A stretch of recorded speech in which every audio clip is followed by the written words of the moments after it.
Gini nga video para gini kang General Torre about anang iyang statement nga pwede magdakop sa tao nga warranted person nga walay dala nga warrant of arrest. Sa previous na ako nga video nag-ingon ko nga dili gid na pwede. Wala ko kabalo, general na siya, nganong makaingon man ana siya. Sundon ba yan na siya mga subordinates, mga warrant PNCO sa mga estasyon nga magpahidakop na lang walay dala nga warrant of arrest, dili gid na siya pwede. General Torre, wala ko kabalo og unsa nang nadagan sa imong utok nga nakaingon na kaniana. Gusto na ko i-remind sa imo ang duha ka klase sa pag-aresto sa tao. Una, arresting person with warrant of arrest, and second, warrantless arrest. Una, arresting person with warrant, nagpasabot nga mag-aresto ka sa tao nga warranted person nga naay warrant. Sa kanta tayo di kong gidakop na imo siya nga na ako na'y warrant pero wala kay magpakita, dili man na siya pwede. Ug ang ikaduha, warrantless arrest. Magdakop ka sa tao nga imong gidakop nga walay warrant pero naay upat ka mga major ground ngano nga ma-apply ang warrantless arrest. Og tan-awa, paminawa kung ang pagdakop na imo kang Tatay Digong nasulod ba sa warrantless arrest.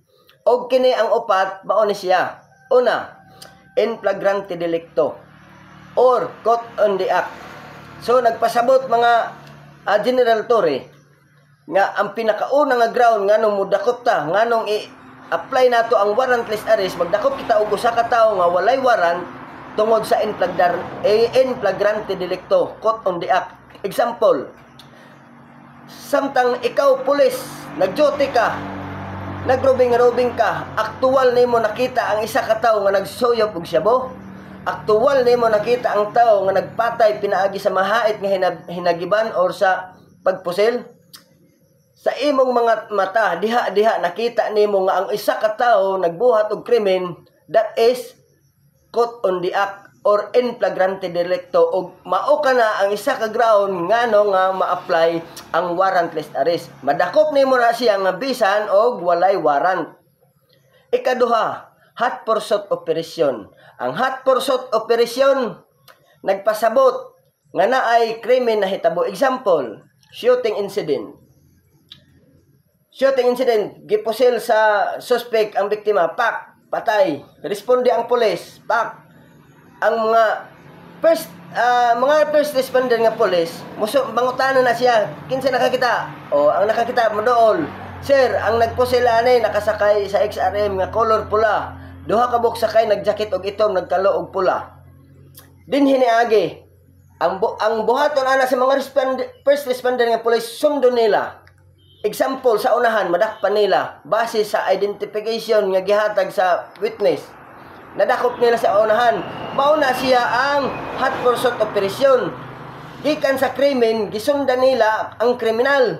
O kung madakop dito, maaresto nila nga walay warrant of arrest. Kay sila man ang suspect base sa gitudlo sa witness. Mauna siya ang gitawag nga hot pursuit. That is the second ground sa warrantless arrest. O ang ikatulo, arrest of escape prisoner. Example karon, ang arrest of escape prisoner nagpasabot na ay priso nga nagserbisyo sa iyang sentensya sa prisuhan or sa Bilibid prison or sa Dapicol ana or mga provincial jail nato. Unya naay naka-report nga sir, kini escape na kanang takas nga preso. Og diha-diha ikaw nga police officer ka, ma-implement nimo ang warrantless arrest kung mapamatud-an nga kanang imong gidakop escape gikan sa priso o ni ambak gikan sa prisuhan, naglayas. So mao kana ang ikatulo nga ground nganong ma-apply ang warrantless arrest. Ug ang ikaapat, arrest of a person who voluntarily surrender. Unsay pasabot ana? Example karon, nagduty siya sa police station, sa Pikas Barangay, nay nakapatay. Nay nisulod sa ilang balay, unya, agin sa iyang kabubuton nga mosulod, napatay niya, nadunggab niya, unya nang patay. Unya ang nakadunggab, niadto sa police station, Pag abot sa police station, mutugan, sir, musurrender ko, sir, kaya nakapatay ko dito, sir, gisulod ko sa balay. Nagdepensa ko sa akong kaugalingon, akong napatay, musurrender ko, sir.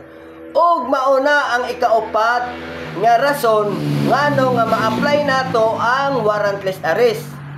Og sa imo General Torre, sa upat na ako nga gihatag nga warrantless arrest ground, asa man ni sulod ang kang Tatay Digong? Warrantless arrest ba to ang kang Tatay Digong? Nasulod ba sa upat ka major ground sa warrantless arrest? Dili. General Torre, taro nga ang imong trabaho. Sundo na sa imong mga subordinates, mga estasyon, mga warrant PNCO. Sundo na, magpahi-aresto na lang nga walay warrant of arrest. Di, magdugay na ang imong mga subordinates. Makadawat yun na love letter gikan sa ombudsman. Makadawat yun na og love letter gikan mga complaint ana sa ila. Taro nga ang imong serbisyo kay dili na na mao, wala na na mamao.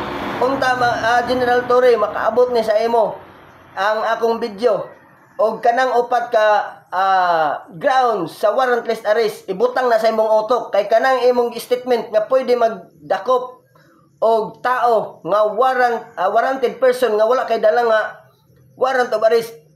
Ako mo ingon sa imo, dili na siya pwede. Asa man ka nga police operational procedure nga makabasa nga pwede ka magdakop og warranted person nga wala kay dala nga warrant of arrest. Taro nga General Torre, taro nga.